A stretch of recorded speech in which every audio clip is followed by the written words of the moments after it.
everyone, it's Mrs. Watson and I'm going to be reading tonight's bedtime story, so I really hope you like it. I've chosen one of my favourite books, which is called Bog Baby. So sit down and relax. Long ago when we were little, me and Chrissy did something bad. We said we were going to Annie's house to play, but we didn't. We went fishing all by ourselves, which wasn't allowed. Chrissy said there was a magic pond in Bluebell Wood. It was only ever there in spring. When it rained, a huge puddle in the dell appeared and pond creatures came. We could fish for noon, she said. I won't tell if you won't. We found the pond. It was squelchy round the edge. The bluebells squeaked under our boots. We fished and fished, but we didn't catch a newt. We caught something much better. We caught a bog baby. He was the size of a frog, only round and blue. He had buggly eyes and a spiky tail. I do remember he had ears like a mouse.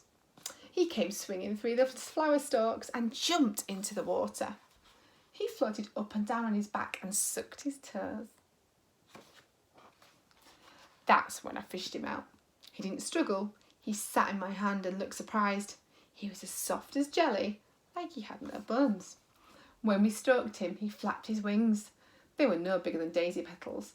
They seemed too small for him to fly. Chrissy said he might be able to fly if we blew on his wings. We blew and blew, but all we did was blow him onto the mud. He didn't try to escape. He just sat still with his paws over his eyes. We put him in a jam jar, took him home and hid him in the shed. He was our bog baby. He wasn't meant to be a secret. We wanted to show Mum, but we didn't. If we did, she'd know we'd been to Annie's. We made our bog baby a beautiful home in a bucket. Gravels, shells, clean water. Whenever he saw us, he jumped up and down. We picked him up and played with him. He was very ticklish. We fed him on cake crumbs. We loved our bog baby. Our friends loved him too. We sneaked him into school into a margarine tub. When the teacher wasn't looking, he played in the sandpit and the water tray. In the afternoon, he slept in his tub on a damp piece of cotton wool.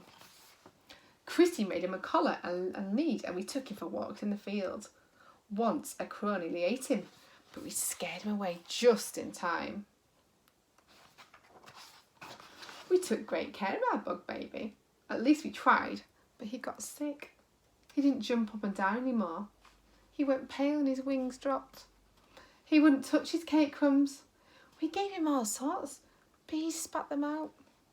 We wanted to ask Mum for help, but we didn't because of Annie. But the bog baby got thinner. He wouldn't walk on his lead.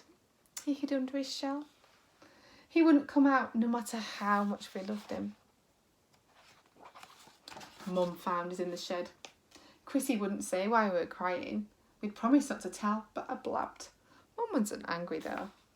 When she saw he was in the bucket, she smiled and her eyes went misty. She said she hadn't seen a bog baby since she was little. Please make him better, we cried. We love him so much. I know, she said, but the bog baby's a wild thing. He doesn't belong here. He isn't meant to eat cake or walk on a lead or sleep in a tub. She picked up the bucket and we followed her out. If we really loved the bog baby, we had to do what was best for him, no matter how much it hurt us. That was real love, and that's why we let him go. Back where he belonged, living in the wood, playing in the pond, sleeping in the dark, damp leaves under the moon. We never saw him again. I think he grew up and had babies of his own. Last spring, my daughter found the magic pond, and guess what she saw?